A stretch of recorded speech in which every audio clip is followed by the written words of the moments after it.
by virtue of the authority conferred on me as Vice-Chancellor, I now declare this assembly a congregation of the University of Cape Town. The national anthem will now be sung.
Vice-Chancellor, I have the honor to invite Oyama Botha, Deputy Secretary General of the SRC, to read the university dedication.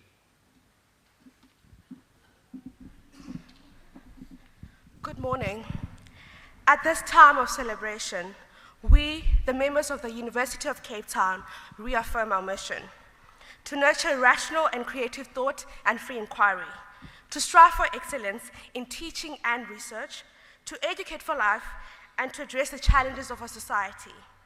We undertake to advance these ideals in a spirit of freedom and responsibility, and through consultation and debate. We celebrate our founders, benefactors, and predecessors, those who have built and nourished the values of UCT. To those of you who will graduate today, we wish courage, wisdom, and purpose. To those who will leave the university to learn and work elsewhere, may you be sustained by those values which unite us here today and advance them in the world and beyond. A love of truth and of learning, and of this, our university. Diabulel. Please be seated.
Ladies and gentlemen, our soprano was Litu Ngai, and she sang You'll Never Walk Alone from the musical Carousel by Rodgers and Hammerstein.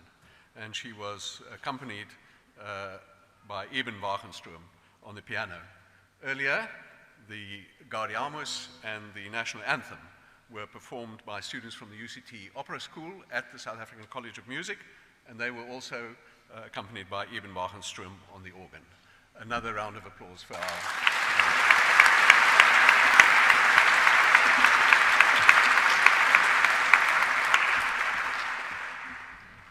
It is my great privilege to welcome you all on behalf of the University of Cape Town to this ceremony. I extend a special welcome to the families, friends, and loved ones of today's graduates. Many of you come from far to celebrate with us today, and we are very happy that you can be with us today to celebrate this wonderful occasion. And we acknowledge the many ways in which you have supported the students and the graduates of today over the years of their study. I also extend a very special welcome to the most important people of today, namely the graduates. A graduation ceremony such as this is an event that marks a change in our lives.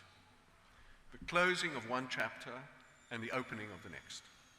In a time when many of us do not perhaps sufficiently recognize the importance of marking significant transitions in our lives, a graduation ceremony is a tangible and memorable way of doing so. Now, studying at the GSB is an exhilarating but also a tough experience. You all know that the pace is fast and that you've had to find the resilience to keep going under tremendous pressure. But you also know that this experience has transformed you, and you are now different people from when you first walked through the doors of the GSB. Your programs, your lectures, your fellow students have all contributed to transforming you and to make you into someone with new skills and new knowledge. You've also been imbued with the values of the GSB, which include, of course, a spirit of innovation and inquiry, and the importance of acting ethically and with professional integrity. These skills and values that you've acquired at the GSB have not only transformed you, but it also gives you the opportunity and the ability to transform others. And this is an important advantage, and I urge you to use that advantage to contribute to the transformation of our still unequal society into one of greater justice and equality. Your university is very proud of you this morning, and I challenge you to make it your business to make us ever prouder of you as time goes on. Vice-Chancellor, it's now my pleasure to introduce our guest speaker for this morning. Our guest speaker is Sandile Zungu. Sandile Zungu is a businessman, philanthropist, and very importantly for this morning, the chair of the GSB Advisory Board and a member of the University Council. He was born in Umlazi Township, completed his schooling at the Vukuzake High School, and did a post-matric at Hilton College in 1984. He holds a Bachelor of Mechanical Engineering and an MBA from the University of Cape Town. And he has also completed a program for global leadership at the Harvard Business School. Sandile Zungu was an associate within the corporate finance division of the African Merchant Bank prior to establishing Sawu Investment Holdings in 1997, a company which he led for 3.5 years, and thereafter Zungu Investment Company Limited was incorporated in 2000, which he leads today, and it became operational in 2002. Sandile Zungu has also acted in various other capacities, amongst them as chairman of Denel, JSE-listed Barnard Jacobs Mellet Holdings, and Spectrum Shipping Limited. He's also served as a director on the boards of various organizations such as Clover, Edcon, Ellerines Holdings. He's chairman of the JSE-listed Athletes Gold, and he's also a non-executive director of Uranium One Africa and the KwaZulu-Natal Growth Fund. It is a great pleasure to be able to welcome you and ask you to give the address. Thank you.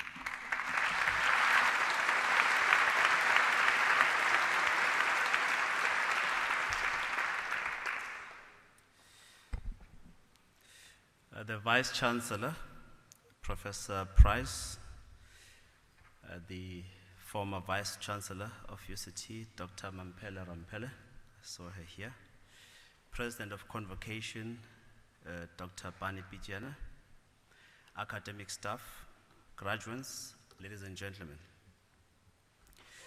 Do you find, whether in a queue, walking down a corridor, or having brunch, you hear stories on governance, ethics, or morality?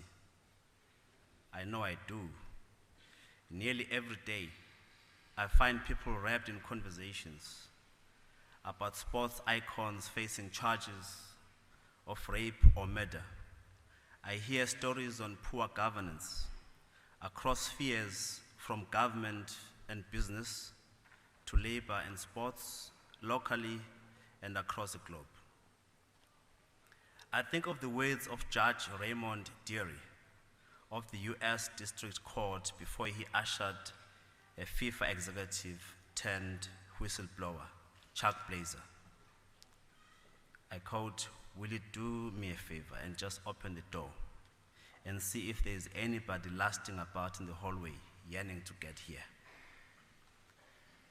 Judge Deary was not taking any chances when he cracked open the lid on backdoor deals.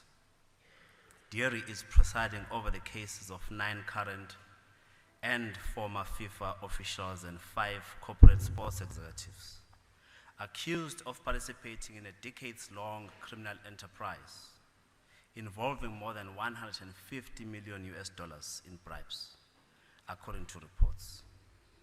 The investigation, far from over, could see the number of defendants increase, and now the FBI intends, amongst others, knocking on some local doors.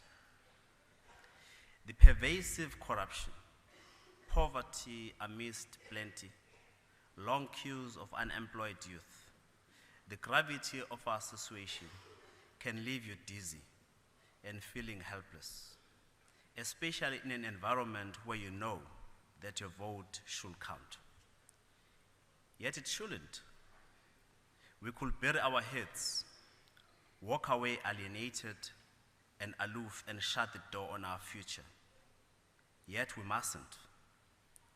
Fortunately, in this era of interconnected networks, the movements for change usher a new tomorrow.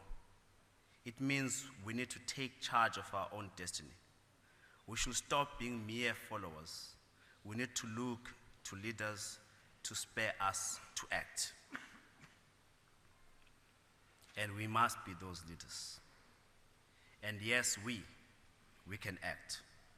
The agency for change lies within us. We can engage governments, we can engage corporates, we can engage as citizen activists. Yes, we can transform relations for justice and equity. Globally, there's a more citizen-centric approach to governance. An engaged citizenry is good for governance, be it in the political, academic, or within the corporate spheres. Engaging citizens improve transparency and accountability. Whistleblowers and public watchdogs are activists. They sacrifice for the public good. We should applaud them for focusing the lens on public sector and private sector oversight and transparency in the main. Active participation increases the potential to keep our environments hygienically free of corruption. Engaged citizenry is good for business. Daniel Loop, head of Third Point Management in the US, described as one of the most successful activists in 2014, is known for his pointedly penned letters directed towards the CEOs of his target companies. His letters cite the results of investigations he ordered against companies whose management decisions and actions he believed were detrimental to shareholder value. Loop, an activist shareholder, uses equity stakes to put public pressure on management. The activist shareholder's strategy of using a fairly small stake, usually under 10%, to launch a successful campaign sometimes can be more effective than embarking on a costly and more difficult route, as in a full takeover bid. On one occasion, Loop reportedly spent more than $4 million of his own money to increase his stake above 5% in a company, which is a statutory threshold, just to file one of his very pointed letters. Shareholder activists, previously considered corporate raiders, are admired now for sparking change in boardrooms and for pushing boards to develop best practice. Last year, here in South Africa, local activists operating under the Boycott, Divestment and Sanctions, BDS, used their stake in Woolworths to attend the company's AGM in a bid to end what they considered to be negative companies' trade relations with Israeli-based companies. The BDS coordinator, Mohammed Desai, is reported to having said, quote, "We have now got G4S to announce that it will withdraw from Israel come 3 years. So the shareholder activism route is proving to be successful," he said. Charles Handy, in examining businesses as communities, says knowledge is the lifeblood of these communities, and the new alchemists are the magicians able to overcome the inertia of traditional organizations and catapult them into new, effective, dynamic entities. For Handy, the classical organizational concept will no longer be valid as society moves towards a more complex bottom line in which balance is sought between profit, environmental concerns, and social responsibility. These competing forces compel organizations to make a paradigm shift in the way they organize themselves. Businesses and organizations no longer own the people they employ. New relationships are fostered in which employees are regarded as citizens with rights to freedom of speech, a stake in the wealth of the organization, and how it should be governed. The same applies to academic institutions such as UCT and others. From boardroom activism to the broader social justice arena, activists are paving a path for a justice, equity-orientated life. Ibrahim Tanko Amidu is one such individual.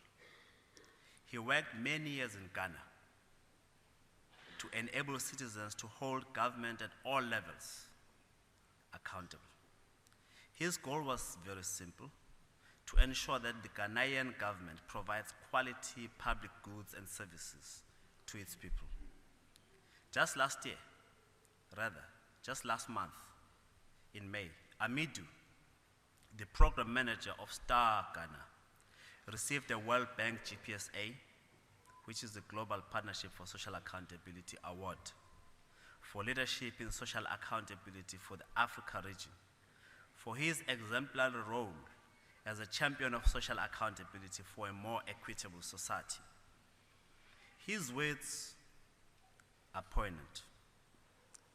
Amidu says, "Ultimately, the best award is to see that all citizens in Ghana have access to quality public services that will enable them to fulfill their potential." Close quote. Amidu, struck by huge investments in administrative infrastructure, wondered how government will sustain it. He monitored and tracked programs and agitated for stakeholder ownership. He argued that stakeholders had the responsibility to must find out about meetings, be present at such meetings, and engage with other stakeholders. Quote, when stakeholders don't have a sense of ownership of the agency and what it seeks to achieve, effectiveness is compromised and sustainability becomes an issue. Programs should be located within the wider context of long-term national development strategy and connect necessary linkages with other national strategies and agencies. And to gain a competitive advantage, such programs must provide the impetus or be a catalyst for industrialization. He argued that these are key entry points for national development. Amid warns of a political class that will exploit opportunities to make money at the expense of the state for themselves and for their parties, it doesn't matter the ethnicity of the management or board or whatever. Development processes, he argues, do not follow election cycles. Sustainable and effective development processes require an investment of time and resources to build systems, think through strategies, and build relationships and linkages. Any attempt to rush the processes results in disaster. A nation that refuses to learn the lessons from its past amid warns is condemned to repeat the mistakes of a past and will witness its developmental stagnation and ultimately erosion. Sustainability is assured only if citizens have a stake in the process. And citizen activism, therefore, elsewhere has changed history and can reshape the future. Right here in South Africa, the Treatment Action Campaign, which according to reports, prevented 2.5 million deaths, is a living example of how citizen activism in our country changed the course of history, brought back hope and dignity. The TSC won a court battle 10 years ago, forcing the government to launch an antiretroviral program, which sustains today. This year, in the Free State, TSC activists exposed corruption that led to the collapse of parts of the health system in that province. This activism prompted the health ministry to send task teams to the province to try and fix it. Citizen activism calls on us to be vigilant all of the time. Citizen activism opens a space for multiple views. We need to create room for multiple views, complementary and competing views. If we are to live a life that embraces justice and equity, we need to engage for inclusivity. Essentially, community activism and leadership, research states, is one of 5 key indicators for stronger communities and civil society. Knowledge and skills, volunteering, networks and partnerships are the remaining 4. Effective community leadership and engagement, research shows, contributes to social development and social cohesion. It implies then that individuals can and should get involved at local level for personal and collective development. It implies the more community leaders or activists we have, the higher the potential for a more engaged society, civil society. Research shows that individuals practicing self-leadership are in any case likely to experience greater feelings of control and autonomy. Such people live life according to preference rather than be controlled by external circumstances. Individuals engaged in self-leadership often develop a sense of self-ownership over their tasks and destinies, according to studies. Motivation is also stronger, and outcomes of self-leadership work against feelings of neglect and anxiety and self-pity. Self-development spares high levels of innovation. To develop and engage actively promises healthy rewards for both the individual and the collective. As graduates, you can transform the world in which we live, and we expect you to do just that. We can cement the promise for a better tomorrow by engaging as agents for change today.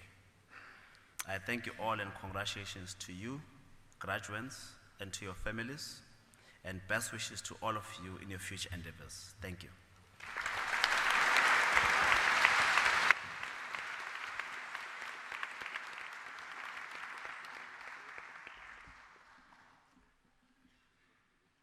Mr. Zungu, we thank you very much for your thoughtful address this morning.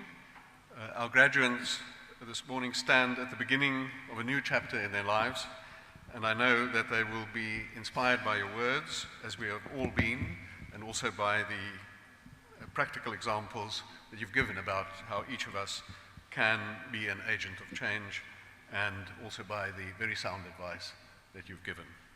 The Vice-Chancellor will now confer the degrees. Thank you.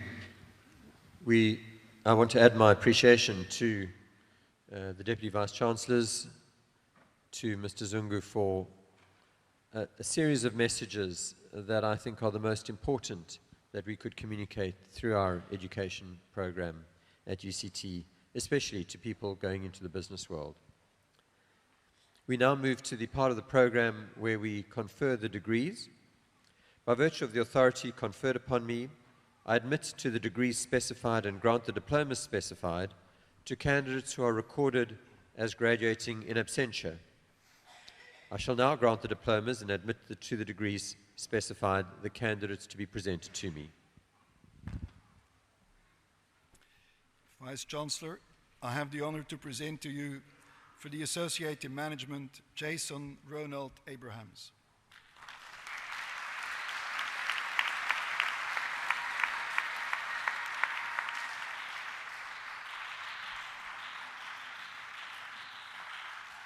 Megan Abrahams.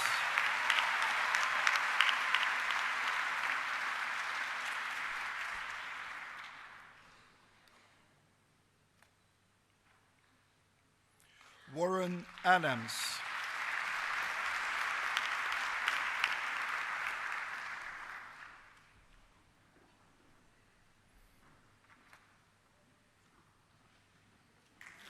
Megan Adonis.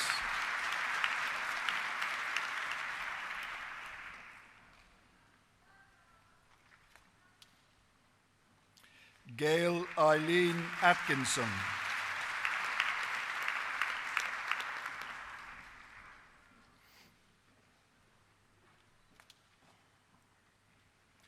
Kurt Wayne Brevis.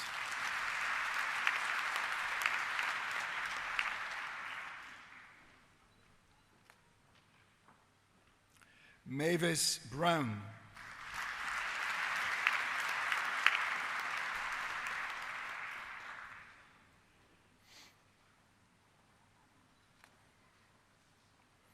Albertus Frederick Carstens.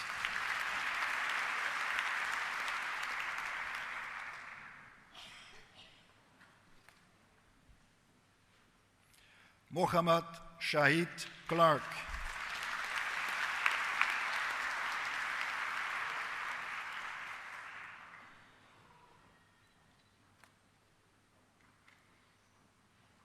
With distinction, Romy Antoinette da Silva.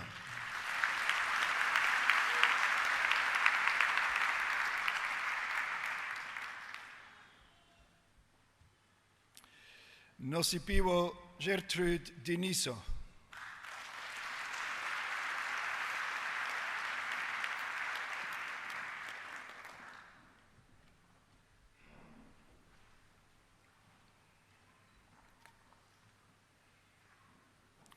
Babalwa Dube.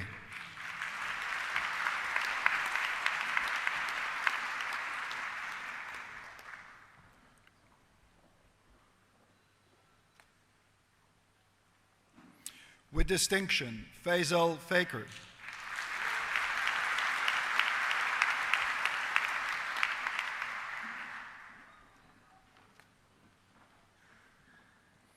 Zanoholo Ricardo Filifili.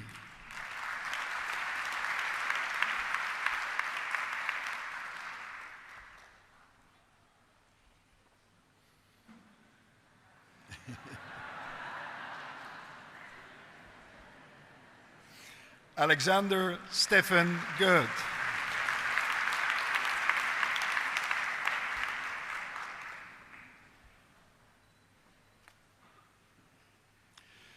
Grant John King.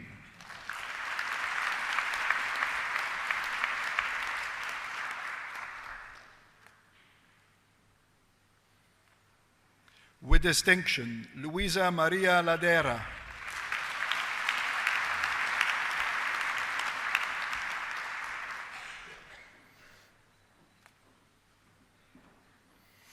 With distinction, Kim Laubser.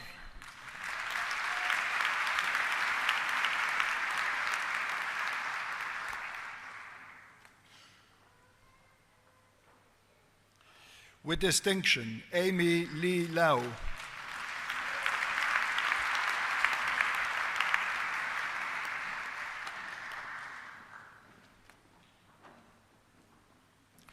Luluzana Nuwachechava Matlobe.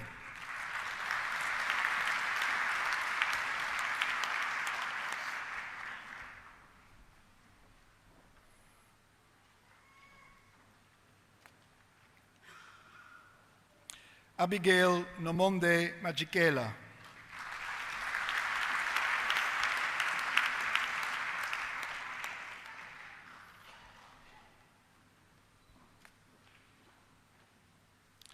With distinction, Sipiwe Hopewell Banyua.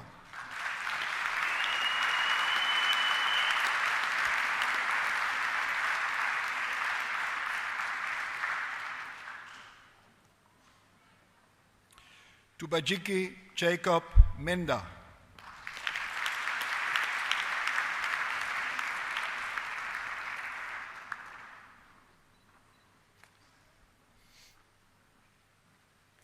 Noma Tansankwa Tami Nkaniwa.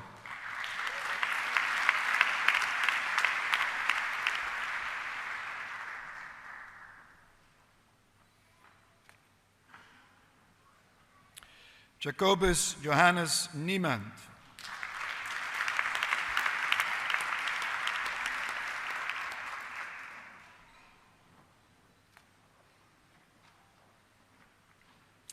Nolutando Amanda Ntabeni.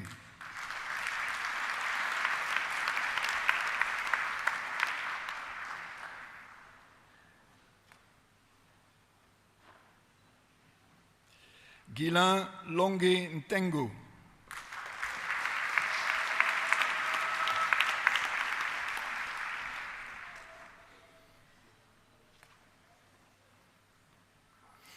With distinction, Marcella Parker.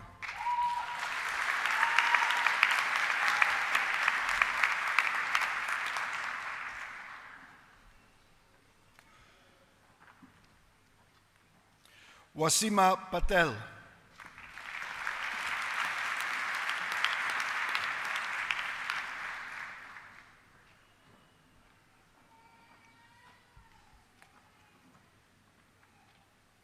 Motsabi Adam Poulet.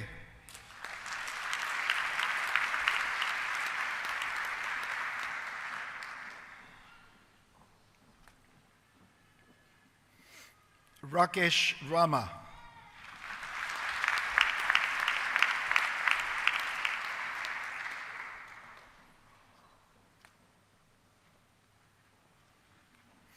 David Kasile Sambokwe.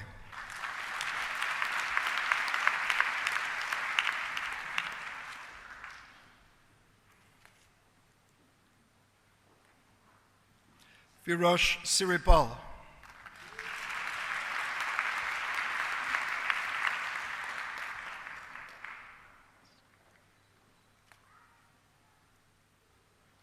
Andizwa Aya Square.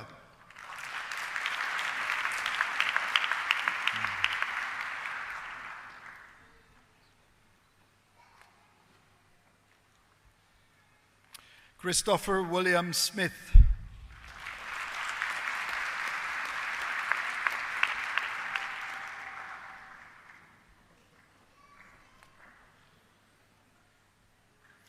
Janice Alexandria Smith.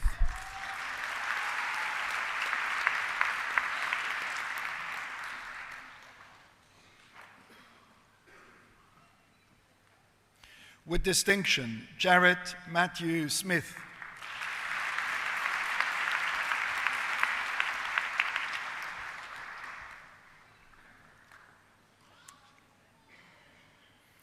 Ronel Steenekamp.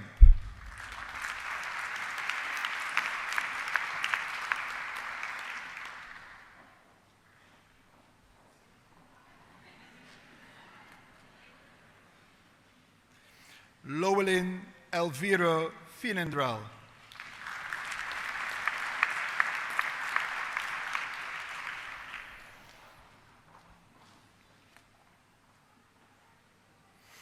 With distinction, Ashton Williams.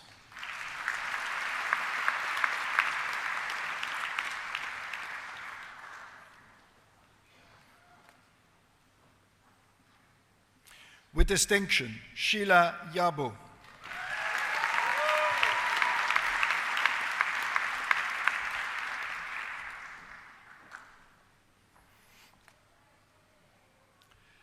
For the postgraduate diploma in business administration, with distinction, Clayton Christopher Abrahams.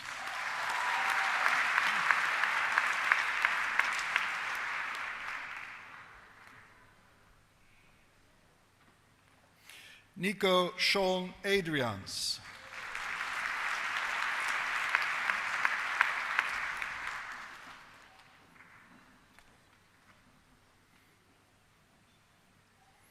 Giancarlo Bravetti.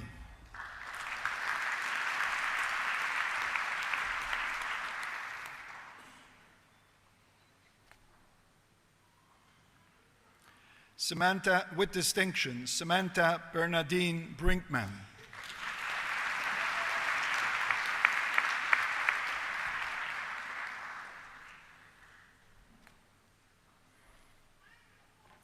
Ryan Lawrence Burrows.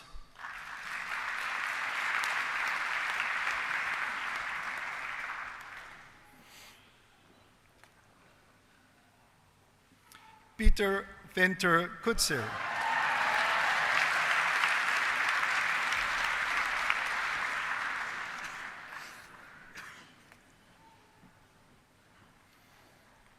Francisca Corna.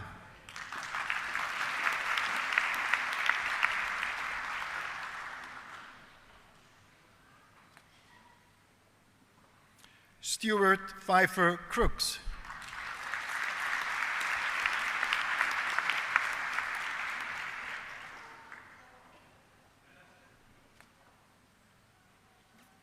Willem Wouter Duploy.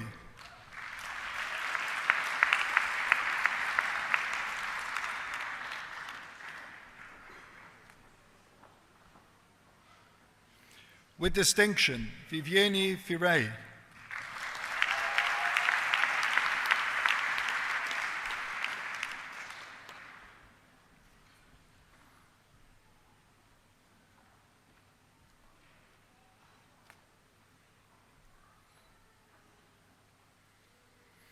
Hilton George.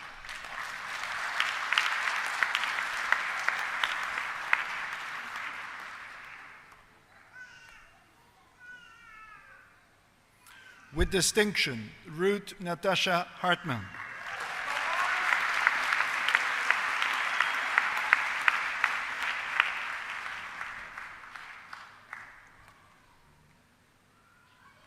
June Candice Gifta.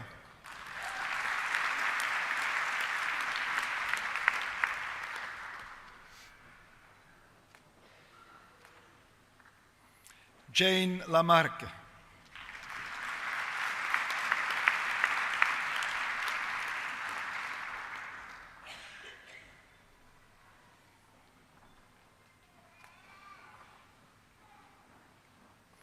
Martin Ludwig Martens.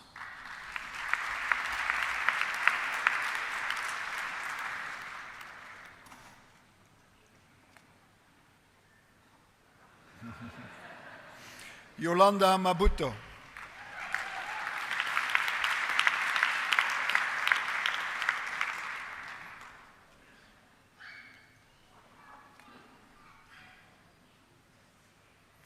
Rudit Tabiseng Makato.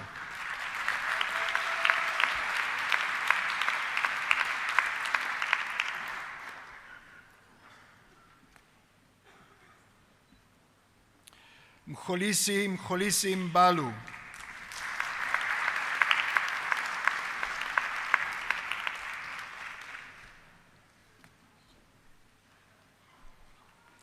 Nosomi Nambita Diesha.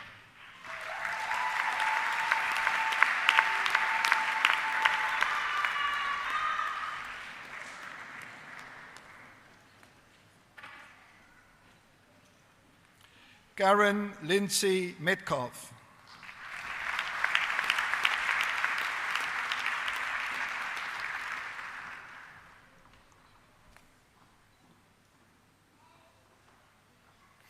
With distinction, Maxidor Christine Meyer.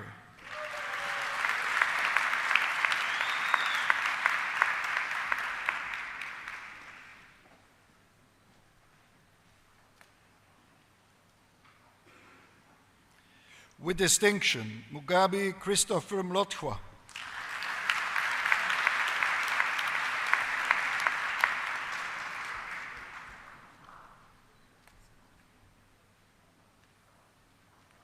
Session Moodley.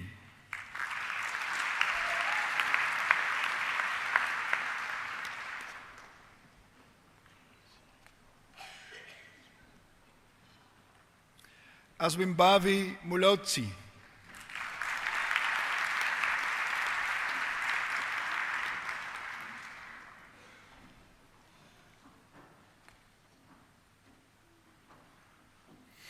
With distinction, Gracia Nkulu Ndalamba.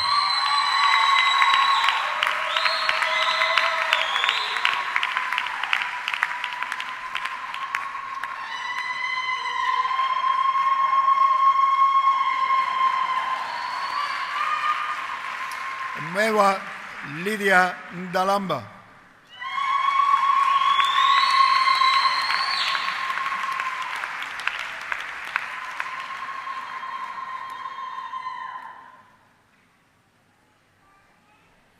Tabang Nkosi.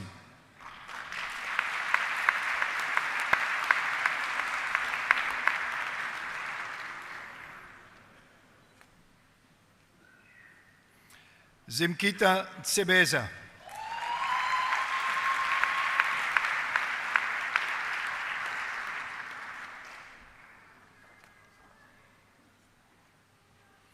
Zulfa Peterson.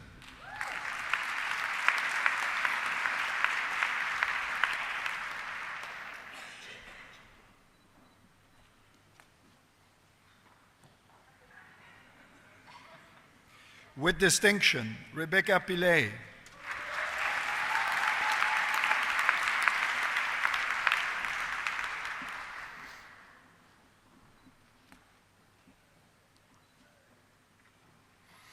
With distinction, Terry Catherine Richter.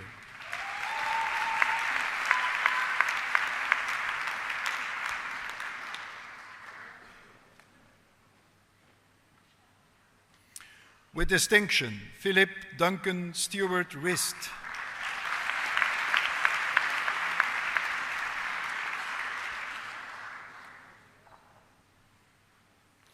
With distinction, Jackie Rousson.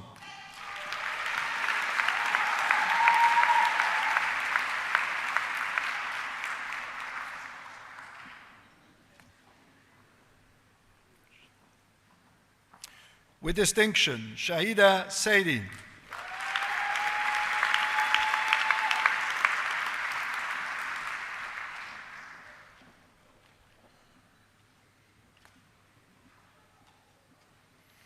Ashfir Sahadu.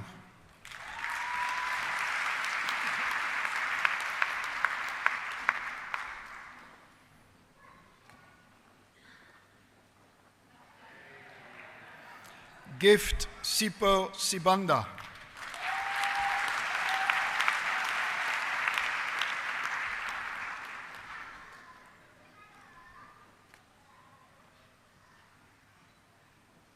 With distinction, Alawiya Said.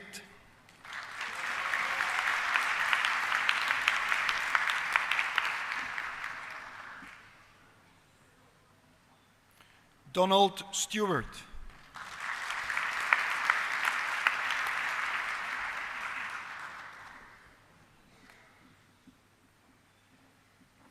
Clifford Swartz.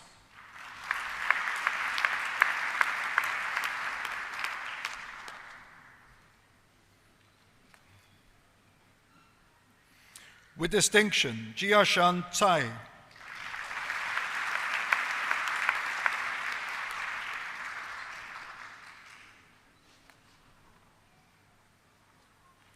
Kirsten Leslie van der Hoven.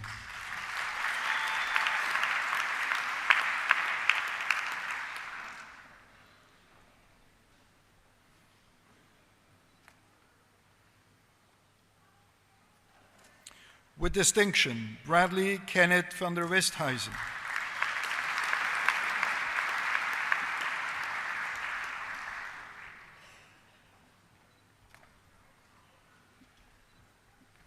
With distinction, Errol van Staden.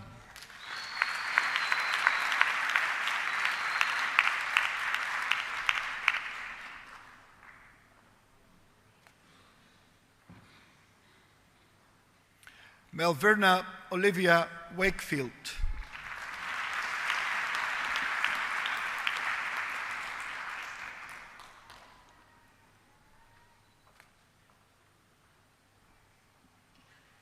Mkuseli Wana.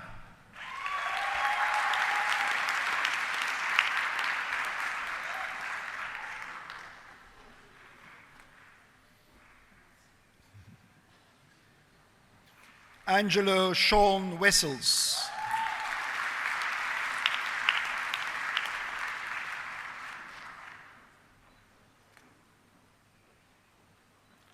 Ian Morris Williams.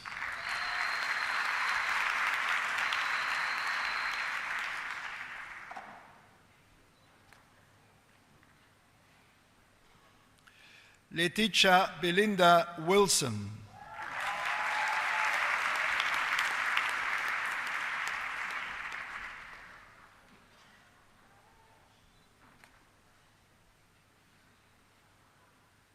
Randall Rowan Wilson.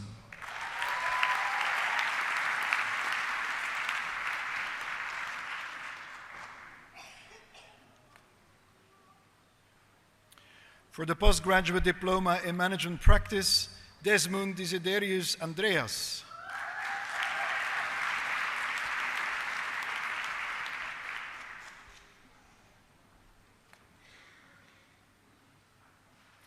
Maria Elizabeth Buchanan.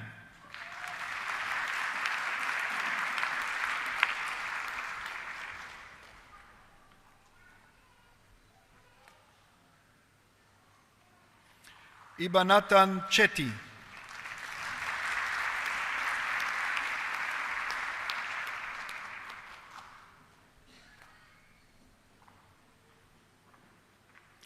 Vikash Dave.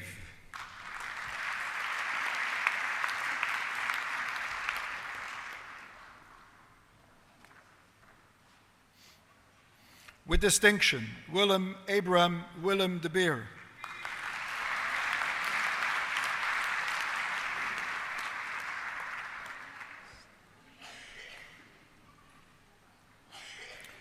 With distinction, Anejri Danshrach.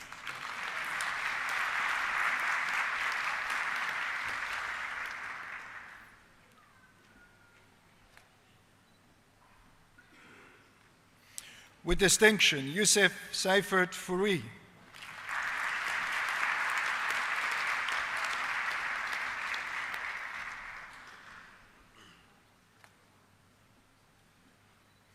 Ashwin Yugmohan.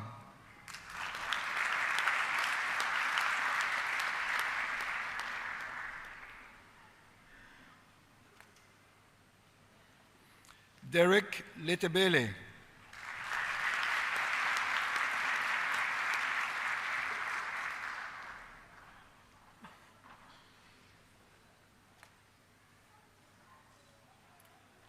Louisa Sophia Loder.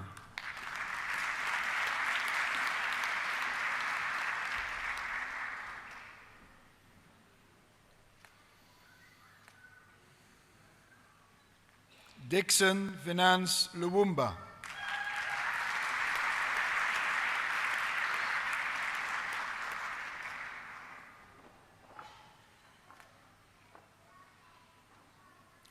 Petros Machinini.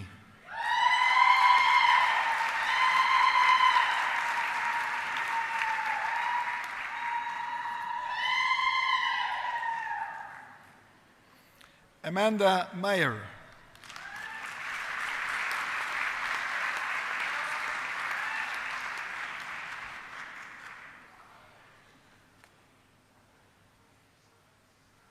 Gavin Munsami.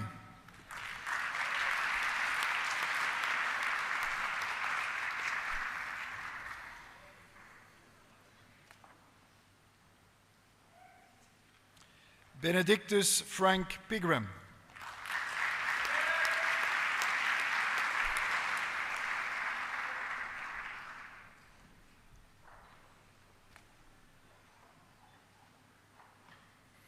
Rubanatan Pillay.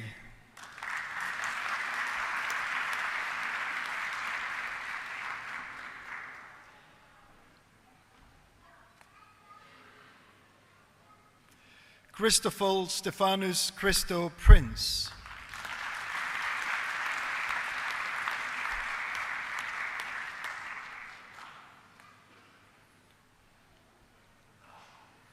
With distinction, Rima Rachunundun.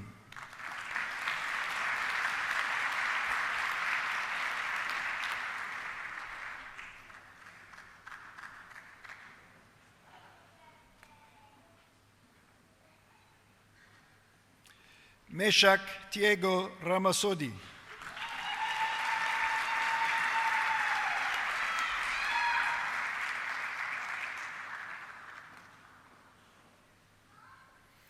With distinction, Sebastian Reinhardt.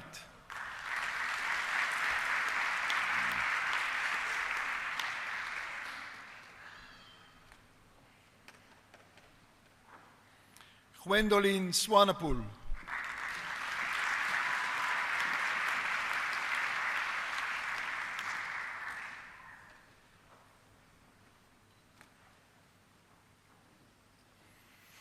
With distinction, Jacqueline Swanepoel.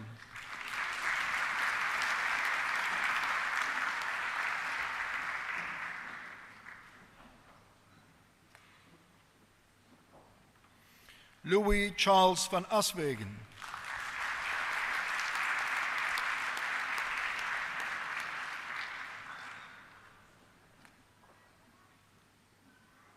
Michel van den Berg.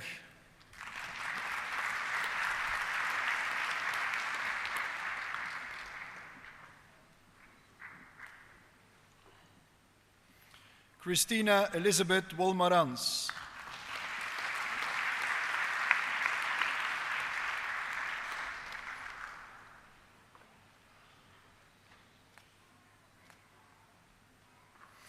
For the degree of Master of Commerce in Development Finance, Adam Barak Bennett.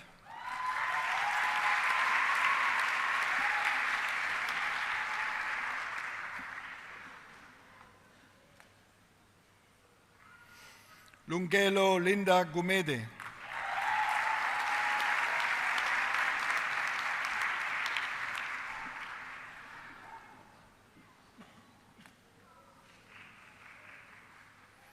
Alexander Makwata.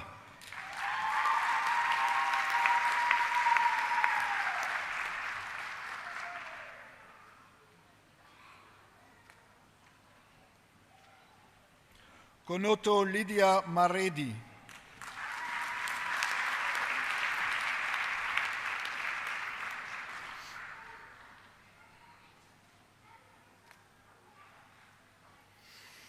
With distinction in the dissertation and the degree with distinction, Colin Masunda.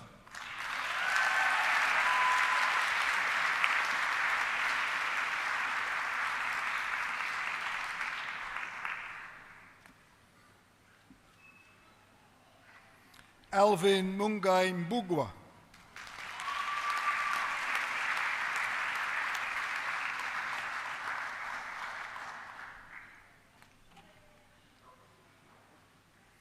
Nomatemba Melody Mamela.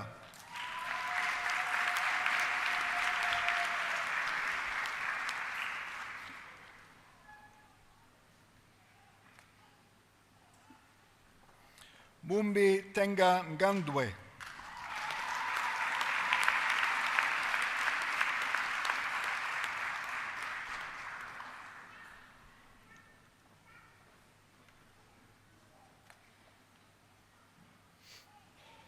Juliana Nkomo.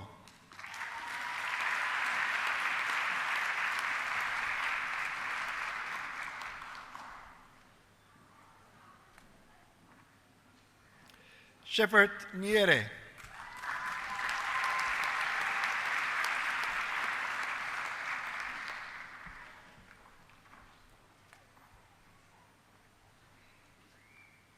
Anne Elizabeth Verin.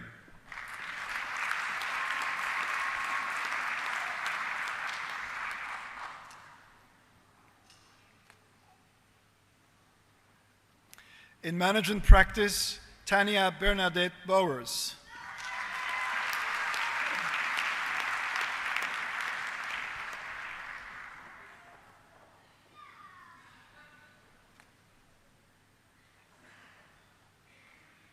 With distinction, Batanai Clemens Chikwene.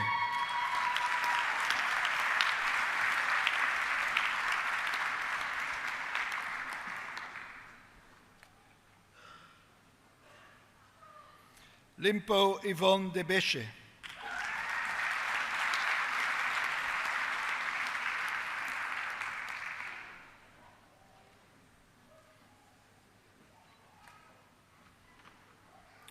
For the degree of Master of Philosophy in Development Finance, Michael Maseko.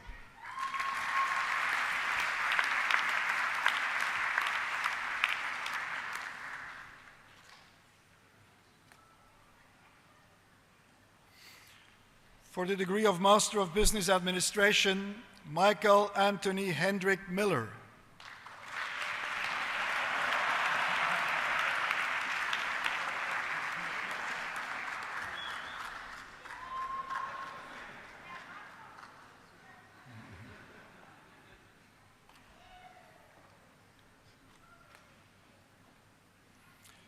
Mohammad Qasim Abrahams.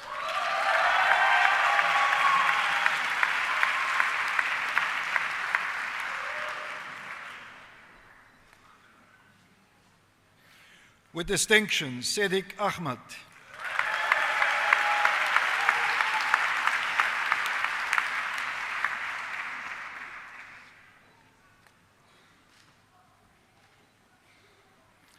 Zeri Sinai, Semedar Ande Georgis.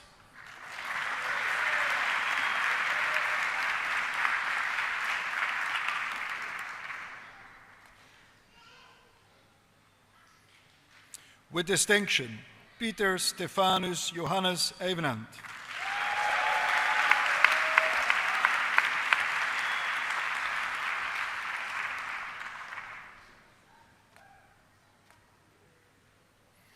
With distinction, Catherine Banjarat.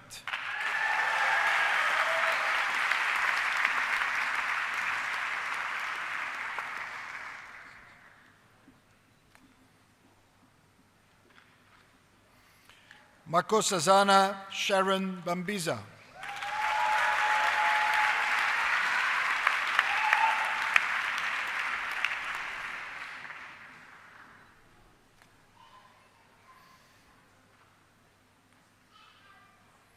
Neris Lee Barnabas.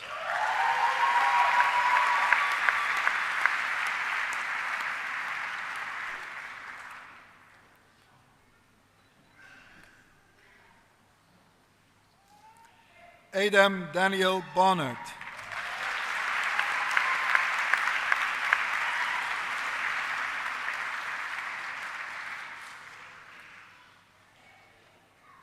Trevor Barsdorf.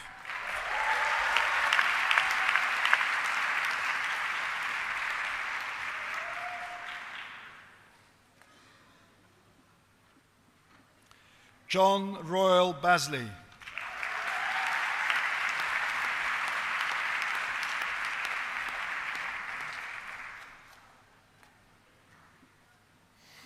Joan Bester.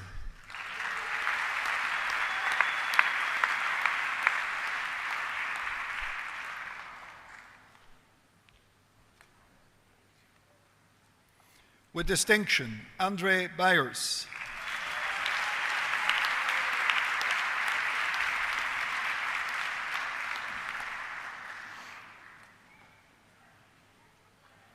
With distinction, Mohamed Asif Bray.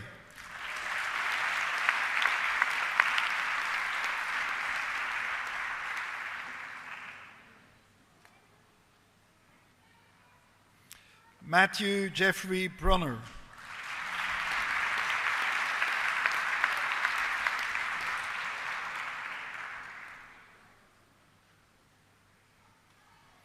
With distinction, Mariam Kassim.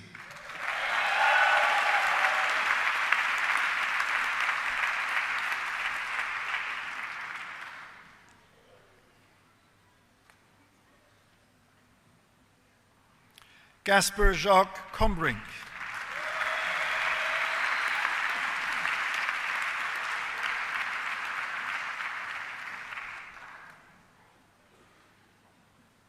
Rudy Fred Cook.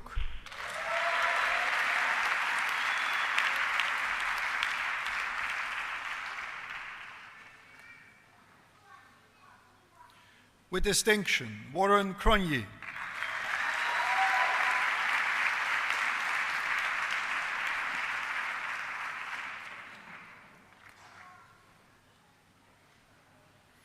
With distinction, Stephen Michael Cunliffe.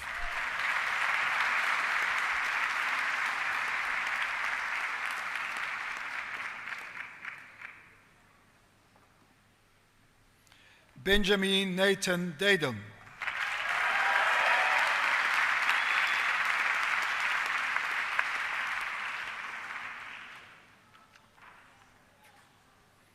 Zafrullah Ahmed Dalvi.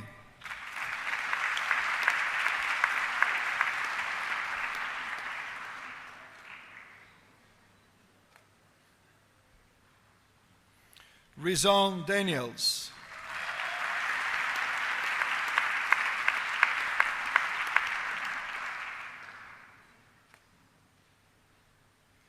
Simon Oseo Darko.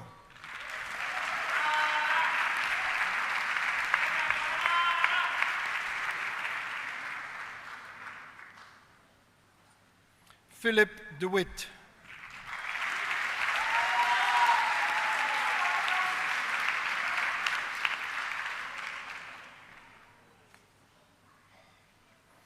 With distinction, Perlina Dukilal.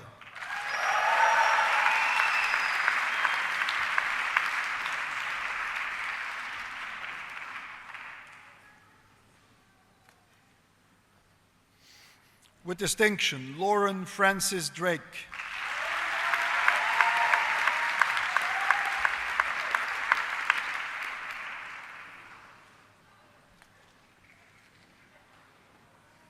Francois Rudolph de Plessis.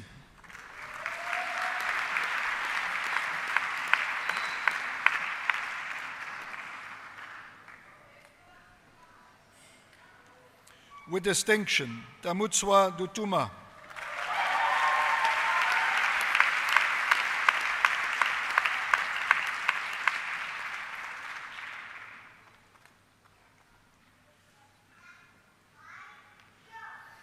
With distinction, Olalekan Oladipupo Fagbui.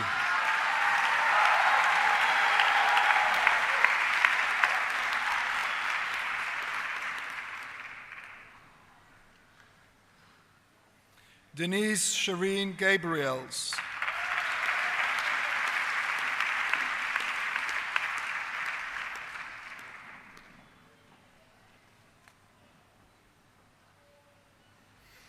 Brian Simbanuta Gatawa.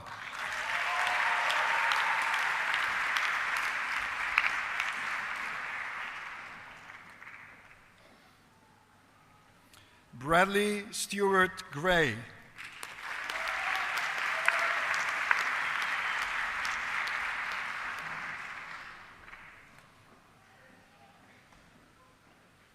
Jonathan James Henderson.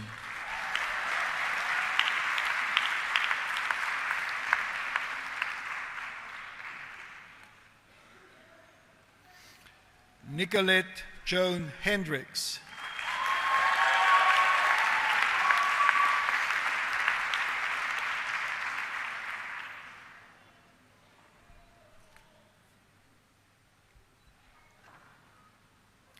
Peter Nicholas Hidden.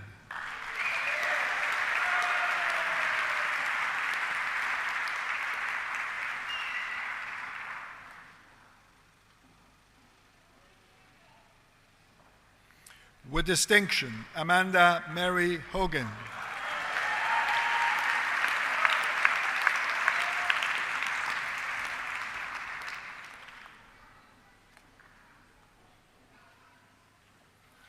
Johan Herman Huisamen.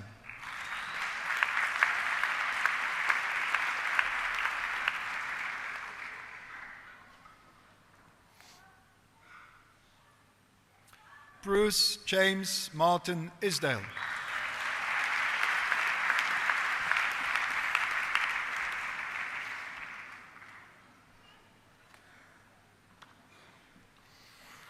With distinction, Clint Jackson.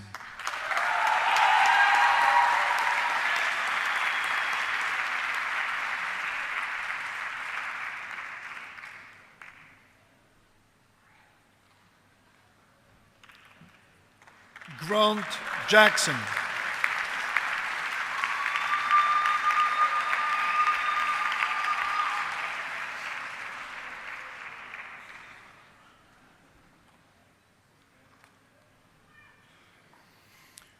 With distinction, Stephen Michael Jaffa.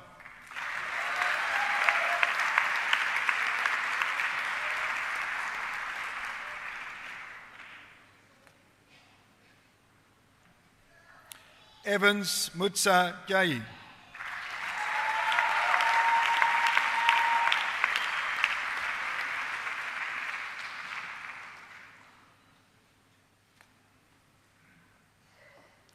Leon Daniel Jantjes.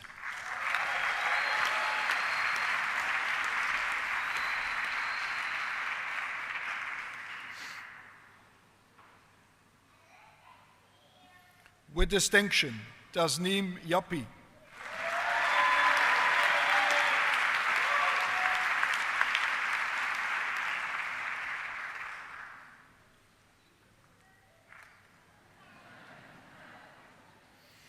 With distinction, Karen Tracy Chinis.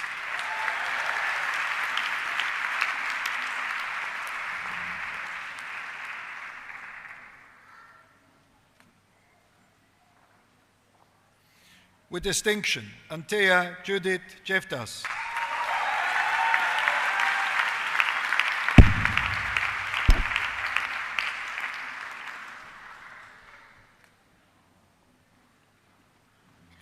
Wayne Nigel Jochems.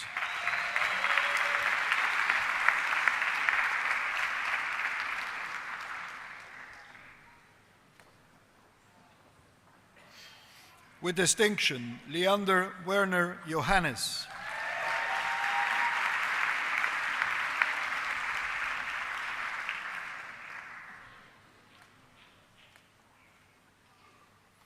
Jolene Drusilla John.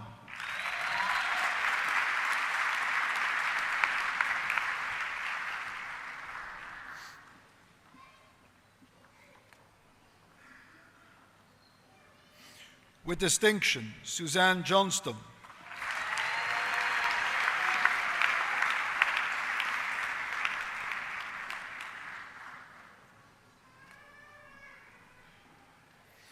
With distinction, Godfrey Kalumbi.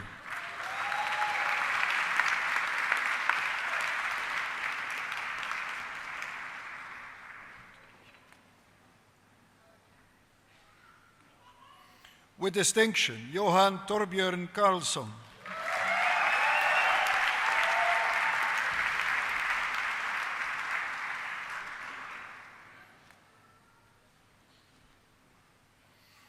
Robert James Callas.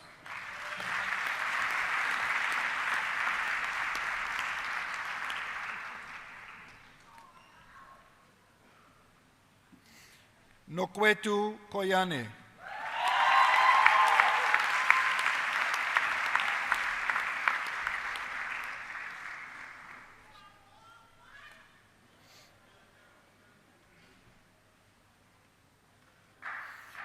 Amos Bonginkosi Kumalo.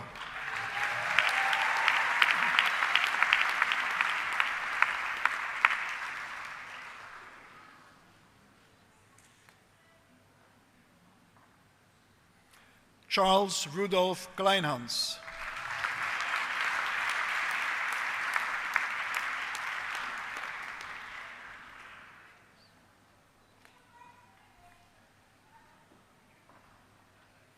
With distinction, Travis Ronald Langley.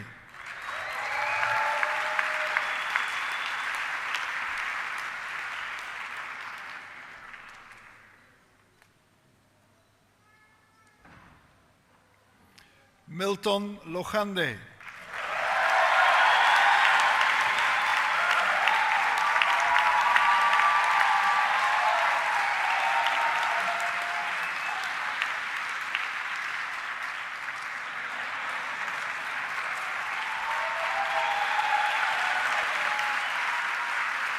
Makoana Raymond Ledwaba.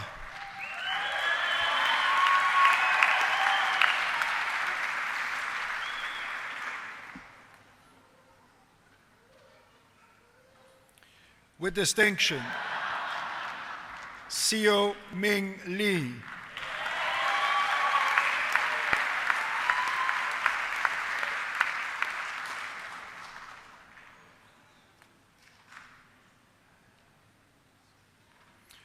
Mokwape Johanna Lekanyane.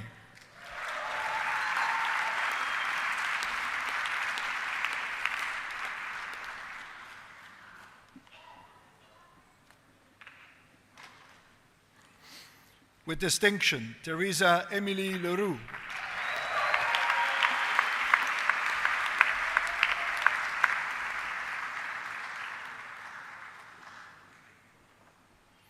Wayne Philip Leverton.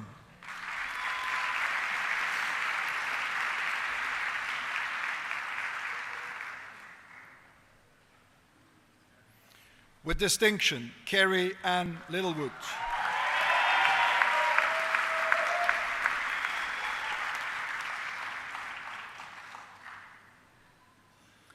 Mark Lawrence.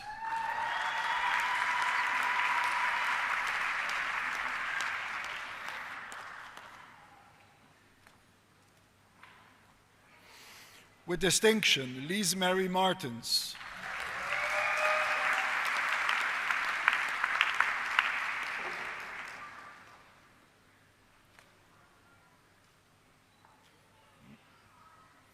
Edson Rogerio Mario Machel.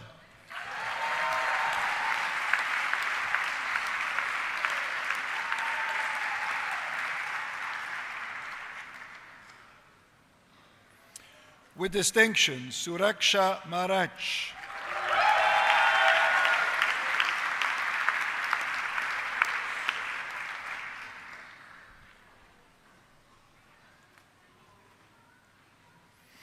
Sanelisiwe Dumisani Maluchana.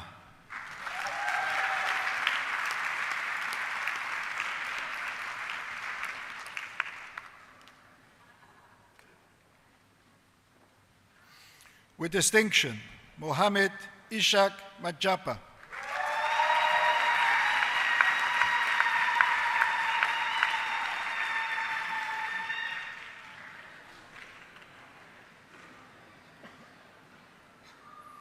With distinction, Jonathan Michael Manley.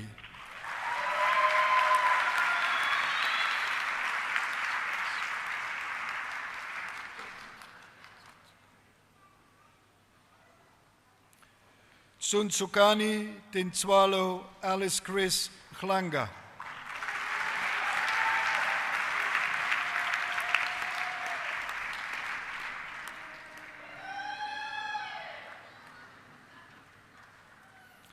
Tio Tima Modise.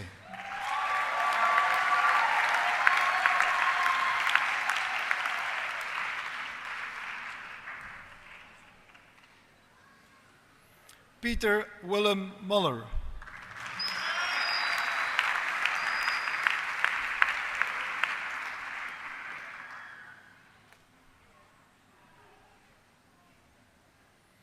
Sada Mudli.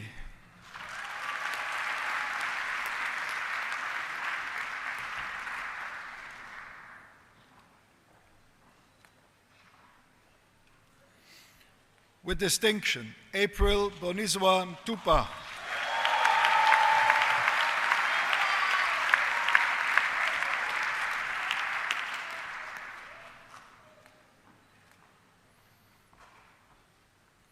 With distinction, Grace Wanjiru Mugo.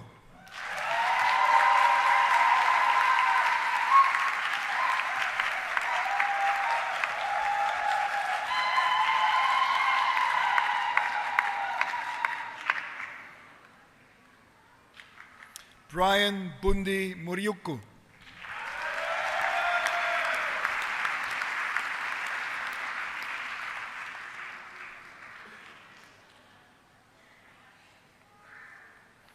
Kamal Naidu.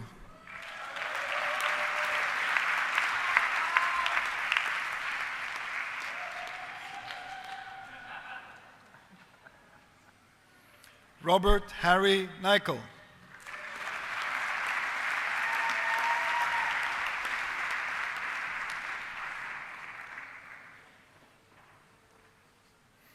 Kevin Nyukuya.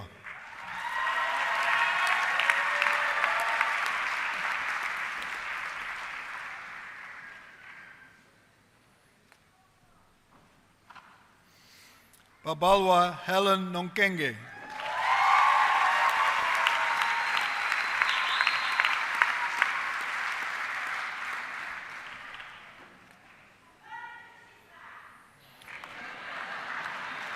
With distinction, Yaret Patel.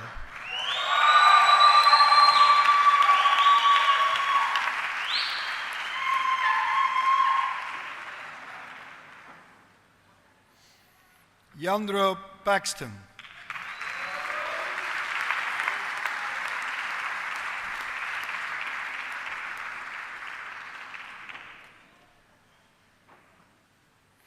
With distinction, Yahendran Pillay.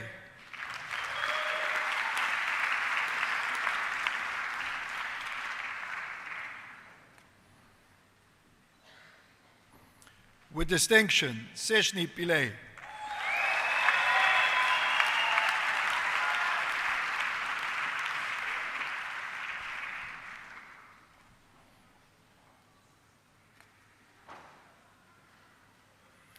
Peter Reinecke.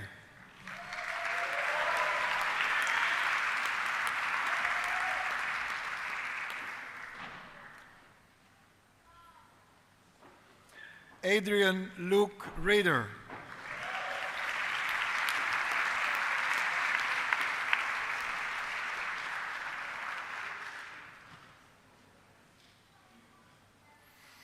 With distinction, James Pearson Rycroft.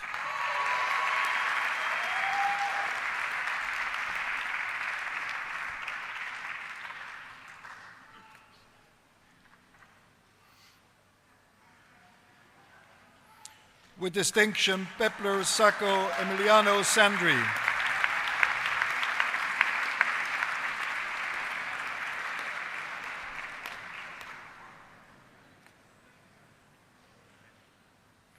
Johannes Jürgen Schumann.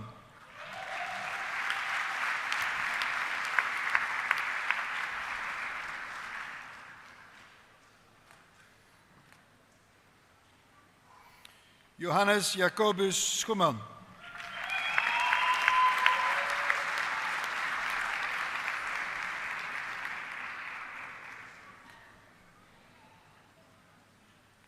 With distinction, Elsa Carolina Schultz.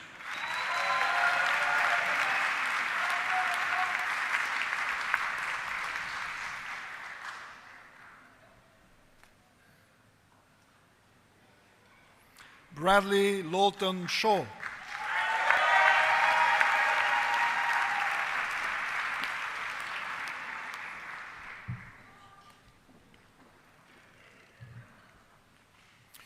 With distinction, Tariq Nadim Sheikh.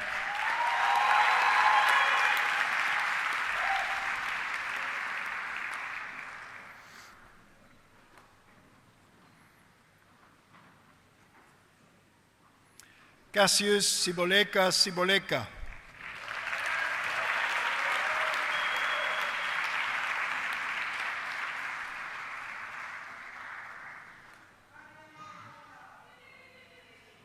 Tembi Leti Skosana.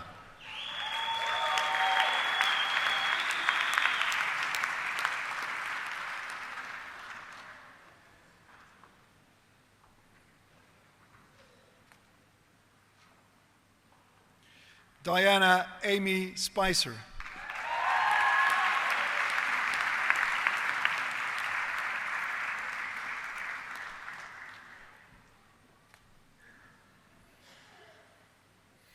With distinction, Jonathan Lear Stern.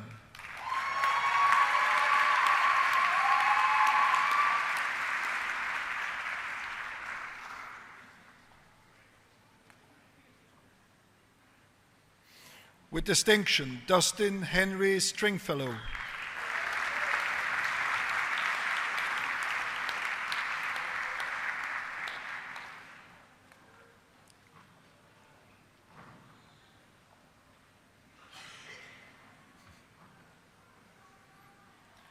Carol Christian Stradon.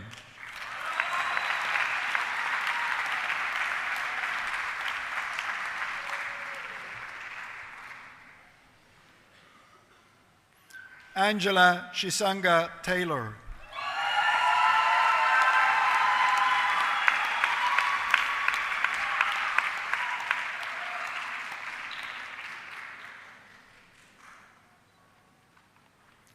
Linda Taylor.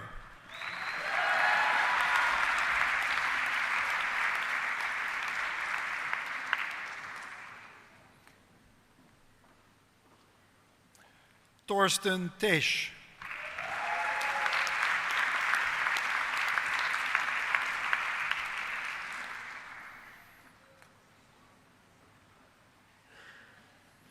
Mina Thomas.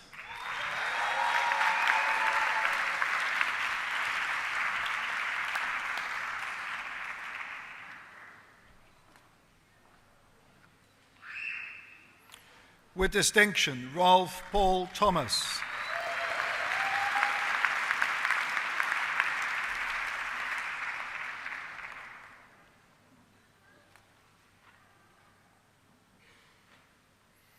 Pakama Tsabetse.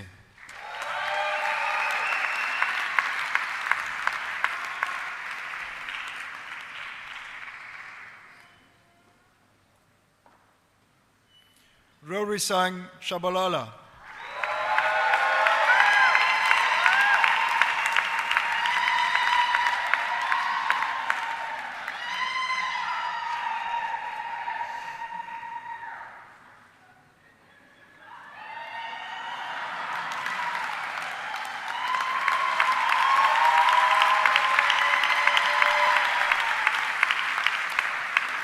Sipo Kojo Twun.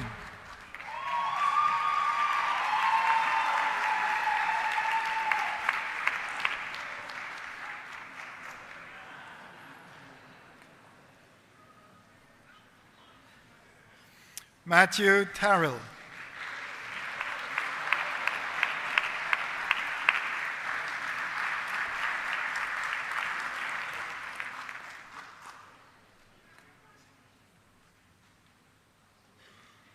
Johanan David van der Westhuizen.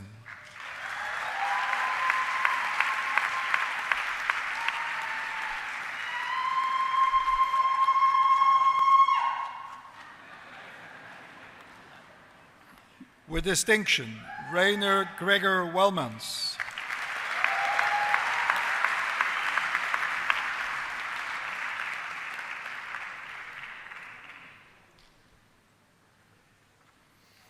Creighton Fraser Williams.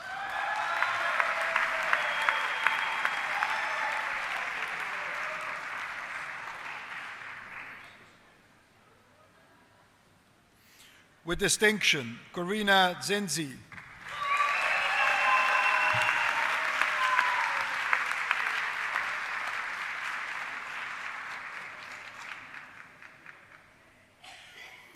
In executive management, Jacqueline Ann Barnes.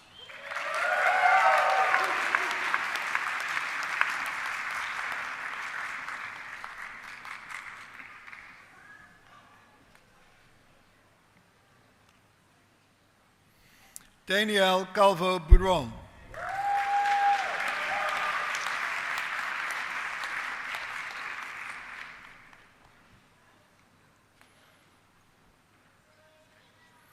Annelise Alexis Cohen.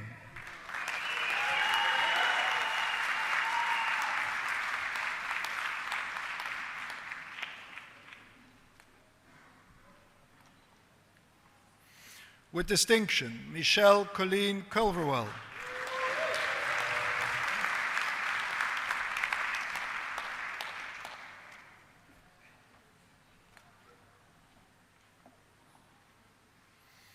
With distinction, Grant Anthony Fleming.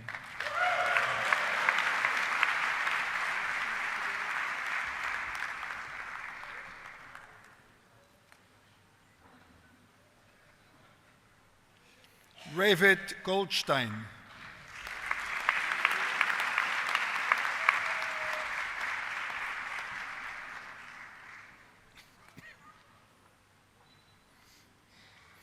With distinction, Jacqueline Tamara Gou.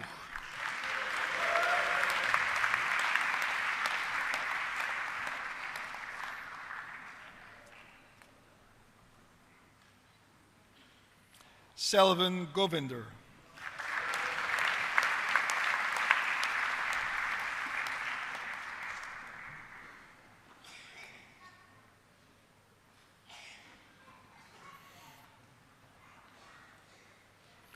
With distinction, Francis Bodan Jackson.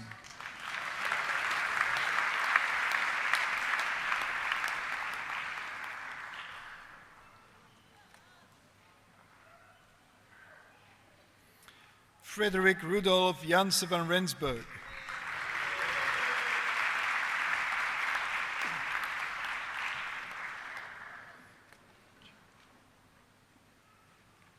Musin Jena.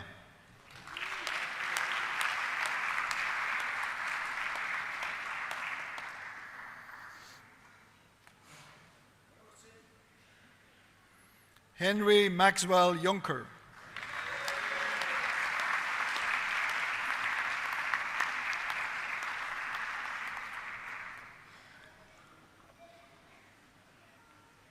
Sharon Lynn Knowles.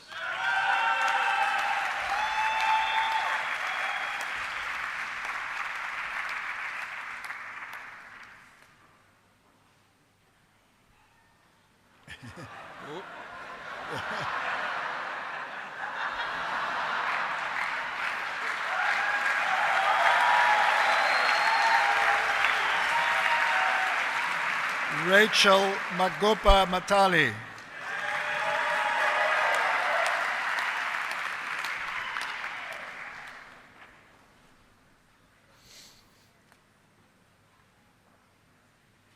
Graham Napoleon Meyer.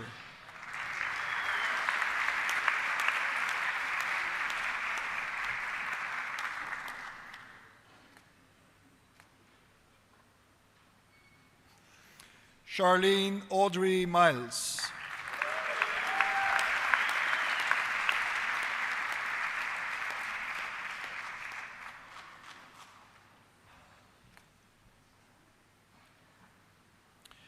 Mahati Florence Mutlana.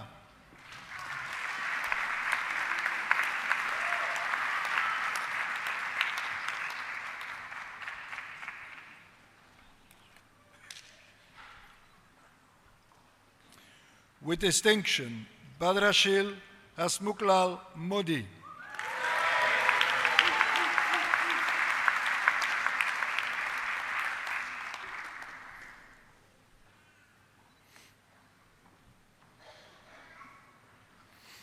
Teddy Donald Mafa Mosomotani.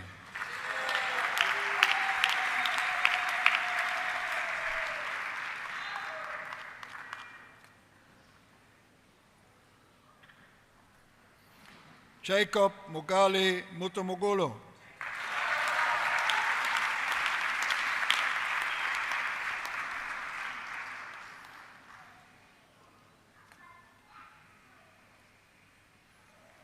Melusi Mtwazi.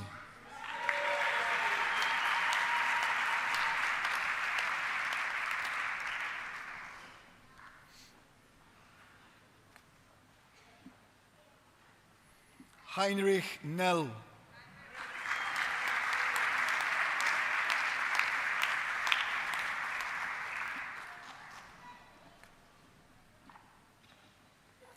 Tsatsi Bapiwe Gingwana.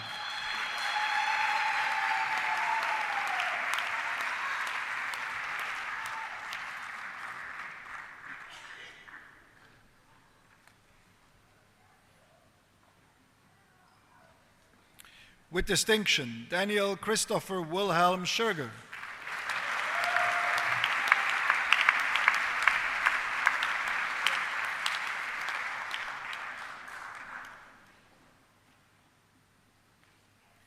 Pearson Sibanda.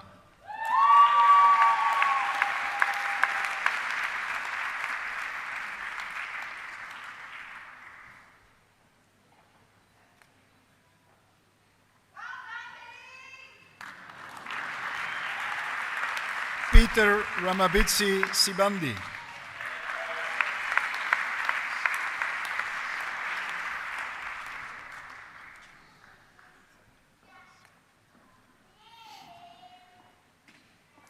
With distinction, Derek Slaney Sprackett.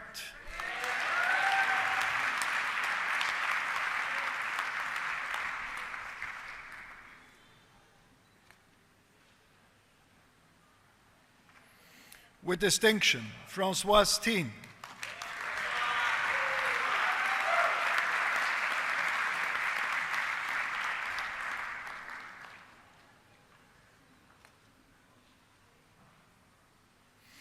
With distinction, Andries Lucas van Koller.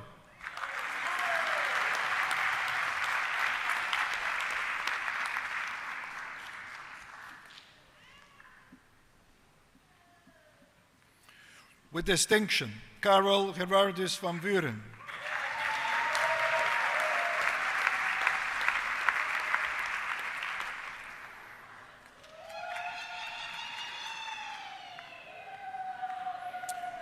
With distinction, Johan Christian Vorster.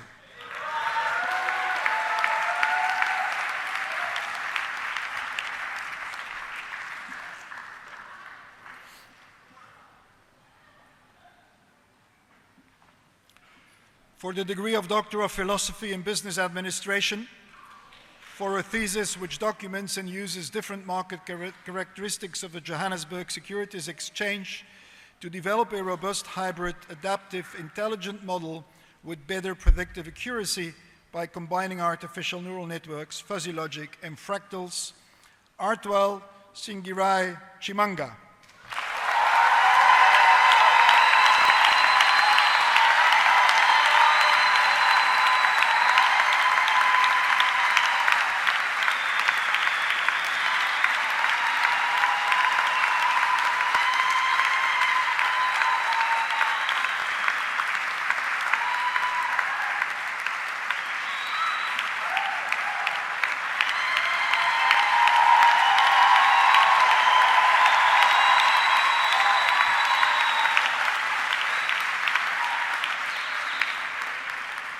For a thesis which develops a framework to determine the level of readiness for e-government initiatives in South Africa and similar African countries, Nimrod Noruwana.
New graduates, parents and friends and loved ones, and members of staff, it's a wonderful celebration when, after years of work, people achieve this kind of success.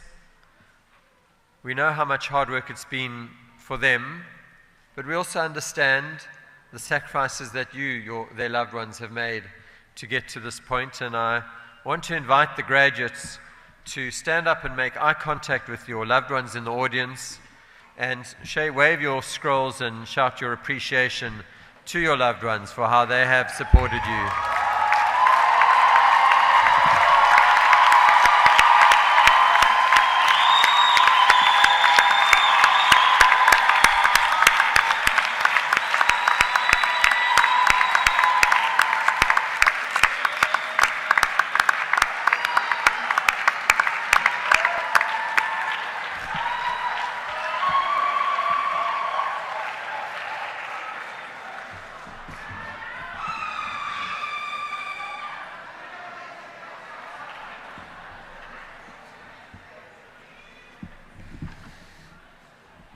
And I want to invite you also, graduates, as some of you on the stage went to shake hands with some of your teachers, and I invite you to show your appreciation to your faculty members and teachers on the stage for what they have given you.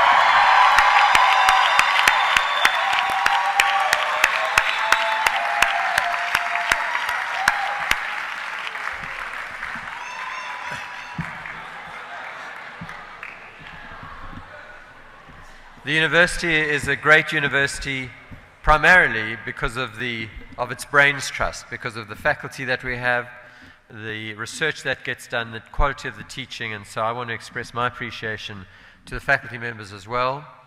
But our reputation depends very much on you as ambassadors. As you go out into the world and make your mark in the business world or in public administration or in your own businesses, you will be judged partly by the success of your business, no doubt, partly by what you've learnt and the skills you display, but most of all by the integrity you show and the values you show.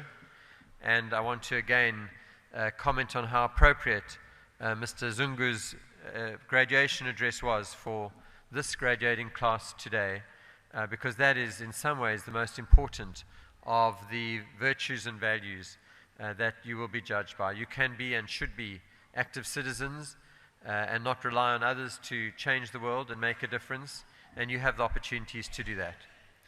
You are also, hopefully you will all be successful. Many of you will be very rich, some will be just a little bit rich.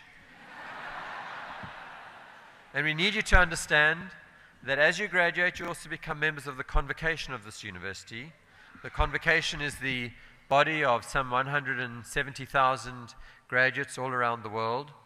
And part of the reason this is a great university, in addition to the teaching and research, in addition to the quality of our graduates, is because we're able to raise funds from our alumni to be able to be a cut above the average. What the government gives us to run a university is the same as the government gives every other university. What makes this, in part, a superior university is the support we get from our alumni and from donors, and we hope that you will remain in touch with us so that we can communicate with you. We will send you regular newsletters. We will expect you to be involved in providing guidance and continuity in the university. As members of convocation, you will elect the next chancellor of the university. You will elect at regular intervals members of council of the university, which is the governing body. Ensures that standards are maintained, that our reputation is maintained. You will elect the president of convocation, who is with us today, and we're very privileged to have Barney Pachana, Professor Pachana, with us.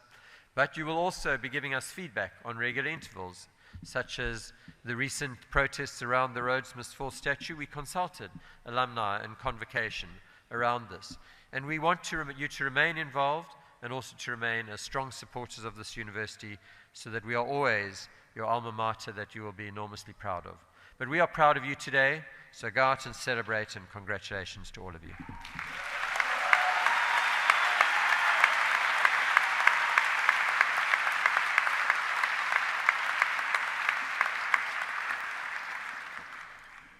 We're nearing the end of the proceedings now. In a few minutes, the Vice-Chancellor will dissolve the congregation. When that happens, the procession will process out of the hall, and I invite all the graduates to join the procession and process out to the bottom of the stairs. Please keep on going as you exit the door, because that will facilitate a quick emptying of the hall. Thank you very much. And all of you are, of course, invited, graduates and families, to the function in the Leslie Building, which is near the end of University Avenue on your right as you exit the building. The Vice-Chancellor will now dissolve the congregation. Please stand.